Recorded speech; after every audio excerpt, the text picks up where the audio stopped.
Details చూస్తే Gannavaram TDP కార్యాలయంపై దాడి కేసులో నిందితులను కోర్టులో హాజరుపరిచారు పోలీసులు. టీడీపీ కార్యాలయంపై దాడి కేసులో పోలీసులు 15 మందిని అరెస్ట్ చేశారు. వైద్య పరీక్షల అనంతరం వారిని గన్నవరం అదనపు జూనియర్ సివిల్ జడ్జి కోర్టు ఎదుట హాజరుపరిచారు.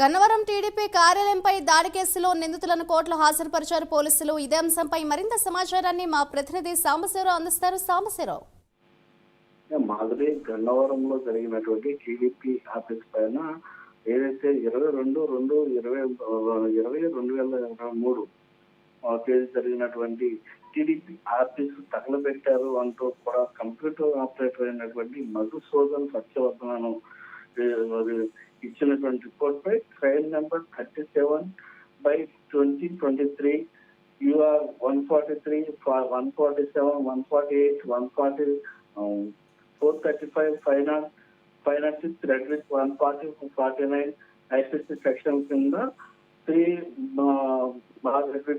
SC/ST పాస్ యాక్ట్ కేసు కూడా నమోదు చేయడం జరిగింది. ఈ కేసు దర్యాప్తు చేపట్టిన నిన్నటి దాకా కూడా ఈ కేసుకి సంబంధించి ముద్దాయిలుగా గుర్తించినటువంటి కొంతమందిలో మొత్తం 15 మంది ఎవరైతే ఉన్నారో ఈ 15 మందికి సంబంధించి ఈ రోజైతే అరెస్ట్ చేయడం జరిగింది. అరెస్ట్ చేసి వారిని కోర్టుకి పంపించగా మొత్తం ఏదైతే జిల్లా ఎస్పీ అదా నయీం అస్మి ఆదేశాల మేరకు ఏదైతే డిఎస్పీ ఆర్జీశ్వరి వీళ్ళందరూ కూడా అరెస్ట్ చేసినట్లు తెలుస్తుంది. మొత్తం మీద వీళ్ళందరూ కూడా ఇక్కడ కోర్టుకు హాజరుపడడంతో కోర్టు వీరిపైన ఎటువంటి ఏదైతే చర్య తీసుకుంటుందో అనేది మాత్రం కొద్దిసేపట్లో తీర్పు అయితే వెలువడింది.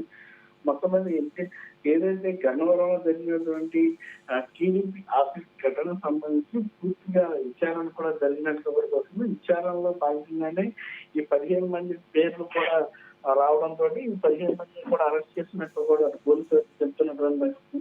కోర్టు ఇచ్చేటటువంటి తీర్పు పైన కోర్టు ఏ విధంగా తీర్పిస్తుంది అనేది మాత్రం వేచి చూడాల్సినటువంటి ప్రయత్నం. మొత్తం మీద రిమాండ్ విధిస్తుందా లేక పూచీకత్తులో బెయిల్ ఇస్తారా అనేది కూడా వేచి చూడాల్సినటువంటి పరిస్థితి. Right, thank you Sambasivarao.